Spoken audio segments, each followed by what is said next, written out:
Hi, how are you? This is Dr. Farley, and I'm going to be reviewing the mineral magnesium. This mainly comes from Dr. Russell Blaylock, but I want to hit the key points because, again, the more that you understand normal physiology and normal biochemistry, and you look at simple things like vitamins and minerals, and you look at these biochemical pathways, and you look at normal physiology, you realize that something as simple as a magnesium deficiency can cause all kinds of issues because magnesium is involved with over 600 cellular processes, including energy production of the mitochondria, protein synthesis, carbohydrate metabolism, synthesis of your nucleic acid and DNA production.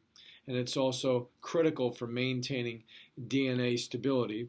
And if you get an unstable genome, that can set you up for cancer and many other common diseases.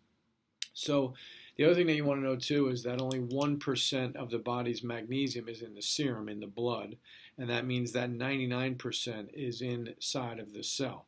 So if you're getting blood tests back, they may show the serum level and show that you're fine, but actually what's inside the cell is not going in your direction whatsoever, and you're going to become depleted. So and then we also need to understand the form of the magnesium also can be in the wrong form. It's not highly absorbable, and it can create issues. So magnesium deficiency is linked to many things. And one of the most important things it's linked to is uncontrolled inflammation, which means it increases your risk of all diseases. 95% of all diseases are epigenetic, and the number one most common epigenetic problem is sustained inflammation. That can show up as metabolic inflammation, allergic inflammation, cancer, autoimmune, and pain. And magnesium is a major player in the regulation of that immune system. So if we don't have enough magnesium, we will be stuck in a sustained inflammatory state, and all of those different buckets that we just talked about will raise, which means that your risk of all of those diseases, of 95% of diseases, goes up as well.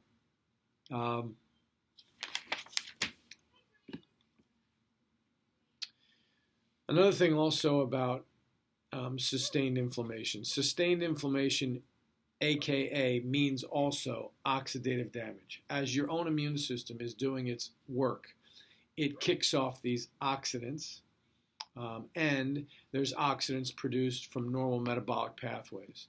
So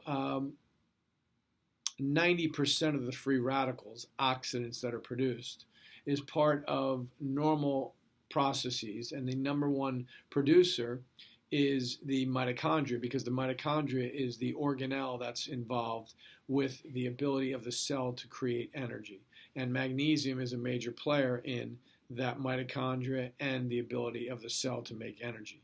And again, keep in mind, magnesium is involved with 600 different processes. So also another thing too, as we run out of magnesium or we drop below levels that are not optimal for us, those 600 pathways, the intelligence inside your body, the God within, will start to make the decision that says, hey, should we shut down the pathway that runs the heart, or should we shut down the pathway that runs the sleep? Well, if we shut down the pathway that runs the heart, we're dead. So we'll shut down the pathway that runs the sleep so we don't sleep very well. And there's a constant priority mechanism taking place with the innate intelligence, the God within, to decide what to do with the limited supply of the magnesium that we need. So we're nowhere near optimal function, and pathways begin to get shut down in order of priority. You also want to know that the medical docs that you may be getting blood work from are not trained whatsoever in this.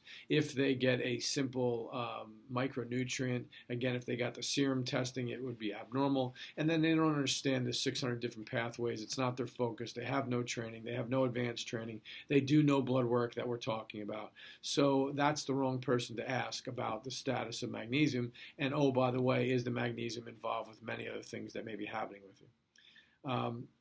So severe magnesium can lead to, again, chronic sustained inflammation, diabetes, unrelieved stress, chronic infections, and trauma.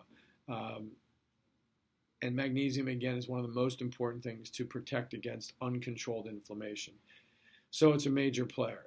The other thing that you want to know too is that it also creates a breakdown of your lipids, oxidative damage, and magnesium is also a normal calcium channel blocker, which means that your blood pressure could easily go up without magnesium. And many times when you're in a hospital, if the blood pressure starts to go up, my wife had this during pregnancy, they'll give you an intravenous magnesium to lower the blood pressure. They do not give you calcium blocking drugs.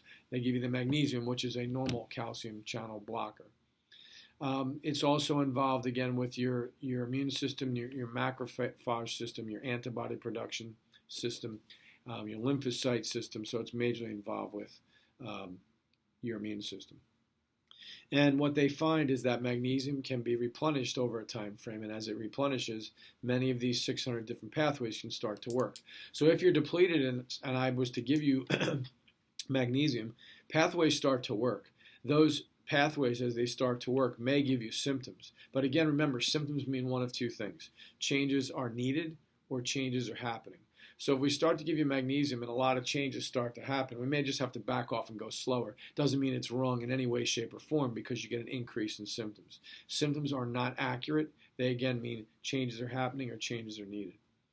And as a time frame also we see is that many seniors start to become depleted in magnesium, which also would mean that our immune systems won't respond properly. And this may be another reason why we see many of the seniors dying of viruses and colds and everything else because the immune system doesn't have what it needs to work properly.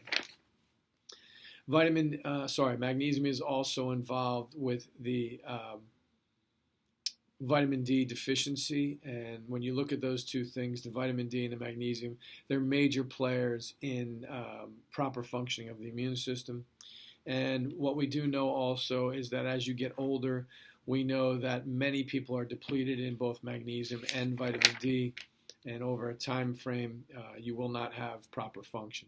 You also want to know, too, that magnesium deficiency causes mitochondrial malfunction. This increases liver inflammation, produces high levels of free radicals, oxidants, and lipid peroxidation inside of the liver. So now the liver starts to break down, and then the entire health of the person is moving in the wrong direction. So what you want to know is that magnesium is a major player. There are also other nutrients involved. And one of the things that you want to know also is if someone starts to have issues with their liver or they're having a high fever-ish, they may be told to take acetaminophen. And acetaminophen can really cause a rapid depletion of the liver's glutathione. And the glutathione is highly dependent upon magnesium, so you could have a major reaction. Number one cause to go to the emergency room, believe it or not, is acetaminophen poisoning from people that are taking it on a regular basis, and then they deplete their glutathione levels, and then the liver starts to really malfunction, and the whole health of the person goes down. So this is a rundown of the magnesium. If you have any questions, as always, please let us know. Hopefully you found it interesting. And again, one simple mineral that we don't have that's involved with 600 different biochemical pathways can create a massive amount of health problems that may not be known, especially to the medical doc that has no training. Thanks and have a great day. As always, God bless you, God bless your family, and God bless the United States.